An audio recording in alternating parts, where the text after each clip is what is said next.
making human viruses in plant cells, and in a very simplistic way. That's what we do. My innovation is to reduce the fuel cell size down to 50%, almost half. The invention is a tool to use a standard characterization technique in a more elaborate way by applying real reaction conditions to a characterization technique that is freely available. Because our invention can push the boundaries of that characterization technique far beyond the current approach. Invention largely focuses on finding ways to add value to linear alkane feedstocks to maximize their use and their efficiency. The name of the technology is GluCab. It's a new targeting radiopharmaceutical that is designed for cancer imaging or cancer therapy. It consists of glucose, a chelating agent, the protein human serum albumin, and these are then connected to form a bioconjugate. Yeah, we felt we were very limited with what was commercially available when we started with that specific piece of research that we did, or Nico did at that point when he conducted his PhD. In that it was limiting us with respect to the conditions that we can do our test work. Back in 1997, I had a PhD student who was working on the DNA part of it.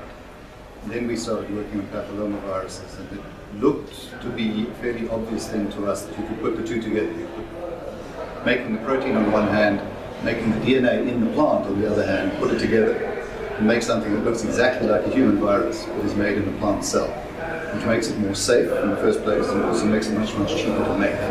But it took nearly 20 years to get it to work. Unfortunately, having experienced firsthand what cancer can do to someone, this research really then inspired me, and I really wanted to make a difference in terms of improving the life expectancy and quality of treatment. Nothing. Do you feel something challenge to take a copy?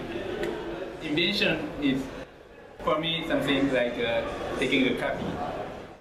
Most of the development of GluCab has been organic chemistry based, and now no matter how many times you read that a reaction works in theory, it doesn't always work in practice on your particular compound. So unfortunately, GluCab, the synthetic strategy, had to be redesigned numerous times. And now one of the biggest challenges was actually getting the motivation to keep going after each failure. We anticipate that we'll be able to extend our technologies to a wider product range. Either gets incorporated into one of the things could be incorporated into these kits, the testing kits, or that we could just sell it as a reagent and then people, there will be lots of scientists who are interested because it will be much cheaper than the alternative. So I start my innovation now, and afterward, in the future, people will innovate with my fuel cell in their system or in their product.